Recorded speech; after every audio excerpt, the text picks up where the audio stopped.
दोस्तों आज की वीडियो में हम लोग डिस्कस करेंगे कंडीशनल सेंटेंसेस को। अगर आप मैट्रिक के स्टूडेंट हैं या फिर पीपीएससी की तैयारी कर रहे हैं या किसी भी एग्ज़ाम की तैयारी कर रहे हैं तो कंडीशनल सेंटेंसेस को लेके एक ना एक एमसीक्यूज़ लाजमी आया होता है।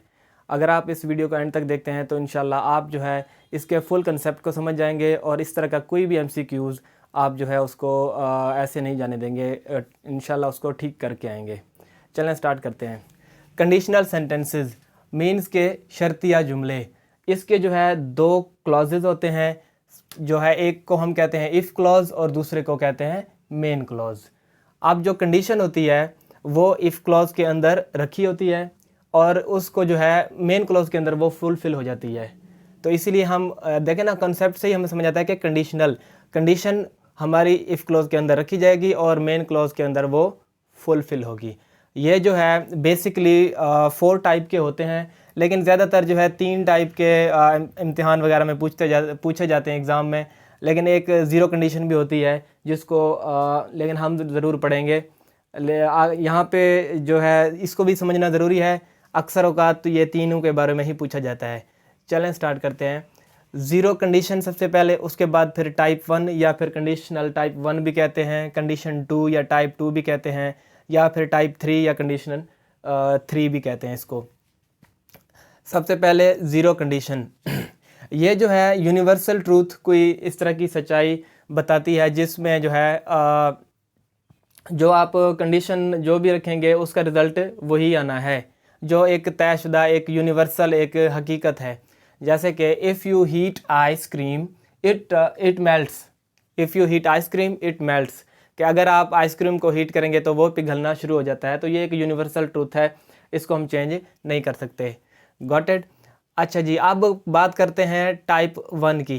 तो टाइप 1 में जो है पॉसिबल फ्यूचर रिजल्ट्स के बारे में बात की जाती है कि मीन्स कि अगर आप एक काम करते हैं तो वो दूसरा जो है उसका पॉसिबल रिज़ल्ट आ सकता है।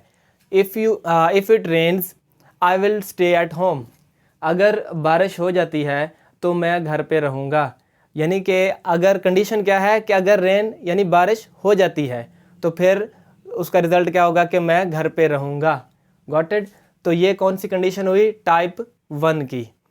अच्छा जी, आप दूसरे की बात करते हैं type 2।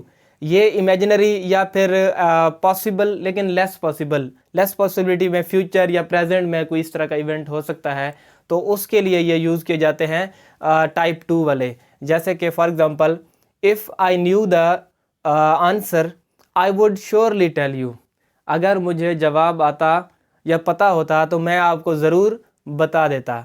If I knew the answer I would surely tell you. Got it. अब हम बात करते हैं टाइप 3 की। तो ये एक किस्म का रिपेंट होता है, रिग्रेट या फिर हिपोथेटिकल इमेजिनरी सिचुएशन जो पास्ट के अंदर हो चुकी होती है, उसको बताने के लिए ये वाले सेंटेंसेस यूज़ किए जाते हैं। इट मीन्स के इसको अब हम चेंज नहीं कर सकते, लेकिन एक जो है पास्ट की जो एक बात बताई जाती है या रिग्रेट, एक किस्म का पछतावा हम दिखाते हैं इस सेंटेंस में।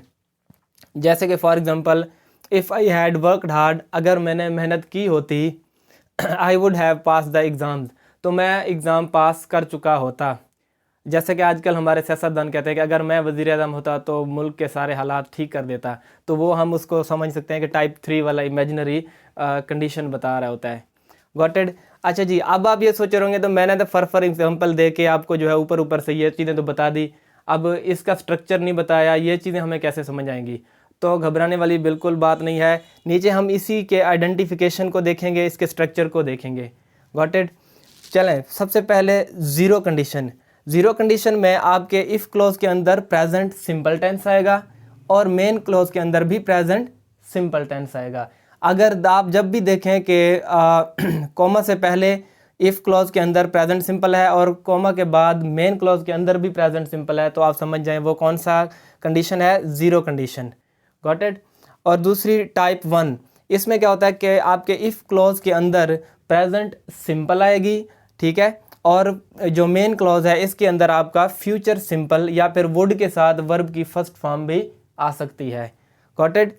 फिर से सुन लें, ज़ीरो कंडीशन में प्रेजेंट सिंपल और मेन क्लॉज में भी प्रेजेंट सिंपल। टाइप 1 में इफ़ क्लॉज में प्रेजेंट सिंपल और मेन क्लॉज में फ्यूचर सिंपल।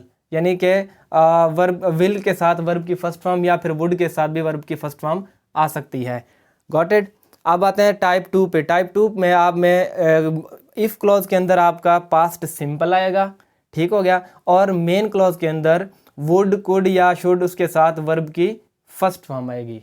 Got it. ज़्यादातर वुड ही आता होता है, लेकिन कभी कभी कुड भी आ सकता है, शुड भी आ सकता है, इसलिए मैंने लिख दिए। तो वर्ब की फर्स्ट फॉर्म। अब देखें यहाँ पे कंफ्यूज नहीं होना कि ये टाइप 1 में भी वुड के साथ वर्ब की फर्स्ट फॉर्म आई है, टाइप 2 में भी, तो हमें कैसे पता चलेगा? तो इसका बेहतरीन तरीका है, ये आपने इस वाले साइड को नहीं देखना, आपने इफ़ क्लॉज वाली साइड को देखना है कि इसमें जो है कौन सा टेंस है।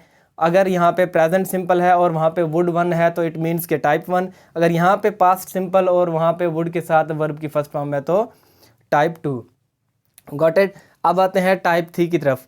टाइप 3 में आपको past perfect tense if clause के अंदर मिलेगा, और यहाँ पे आपको वुड, कुड, शुड इसके साथ प्लस हैव प्लस वर्ब की थर्ड फॉर्म, जैसे कि हम एग्जांपल में देख चुके थे। यानी if I had worked hard, यानी कि I had worked hard past perfect, और I would have pass the exam, ये कौन सा आ गया? वुड, शुड, यानी कि फ्यूचर परफेक्ट आ जाता है। Got it. तो यहाँ पे आपने ये याद रखना है कि वुड, शुड या इसके साथ फिर हैव, फिर वर्ब की थर्ड फॉर्म आएगी। अगर ये आपने पहचान रखी है तो आप कोई भी सेंटेंस आ जाए तो उसको आप इजीली पहचान लेंगे और इजीली इसको आप जो है चूज़ भी कर सकेंगे। अच्छा, एक और चीज़ जो इम्पोर्टेंट है समझने वाली, वो ये कि कभी कभी ऐसा होता है कि ये जो सेंटेंसेस हैं ये उल्टा भी हो सकते हैं। मीन्स के मेन क्लॉज पहले और इफ़ क्लॉज बाद में भी आ सकता है, तो उसमें घबराने वाली बात नहीं है। आपने सिर्फ इस इफ़ क्लॉज को ध्यान में रखना है, ये चाहे इधर हो या उधर हो, ठीक हो गया, तो आप इसको इजीली पहचान जाएंगे। फॉर एग्जांपल जैसे यहाँ पे ये है sentence, if I had worked hard I would have pass the exam. अब इसको मैं ऐसे भी लिख सकता हूँ कि आई would have pass the exam, फिर कॉमा लगा के यहाँ पे फिर ये वाला क्लॉज डाल दूंगा कि if I had worked hard. और इसी तरह ये सारे भी आ सकते हैं। और नेगेटिव के लिए हमें पता है कि सेंटेंस हम जो है नॉट लगाते हैं, और जो है स्ट्रक्चर के हिसाब से जो भी सेंटेंस होगा उस हिसाब से उसकी स्ट्रक्चर होगी, तो उस हिसाब से उसका नेगेटिव भी आ सकता है। लेकिन इसमें मेन चीज़ जो हमने ध्यान रखना है वो इस इफ़ के साथ टेंस कौन सा आ रहा है, उसके बाद ही हमें पता चलेगा कि ये कौन सा कंडीशनल है, टाइप 1 है, 0 है, 2 है या 3 है। आई होप यहाँ तक आपको समझ आ गया होगा। चलें जी, तो अगर इसके अलावा आपका कोई क्वेश्चन होगा तो इंशाल्लाह मैं उसको आंसर करूँगा, आप कमेंट बॉक्स में बता सकते हैं। और इसके अलावा आप किस टॉपिक पे वीडियो चाहते हैं तो वो भी आप बता सकते हैं कमेंट्स में, और इंशाल्लाह हम ऐसा ऐसा जो है ग्रामर सीरीज़ को आगे बढ़ाएंगे। आपके सपोर्ट की ज़रूरत है। इंशाल्लाह नेक्स्ट टॉपिक जो है हम जल्दी लेके आएंगे, वो आप बताएंगे अपने कमेंट सेक्शन में कि आपको कौन से टॉपिक पे वीडियो चाहिए। तब तक के लिए खुदा हाफिज़। Thank you so much.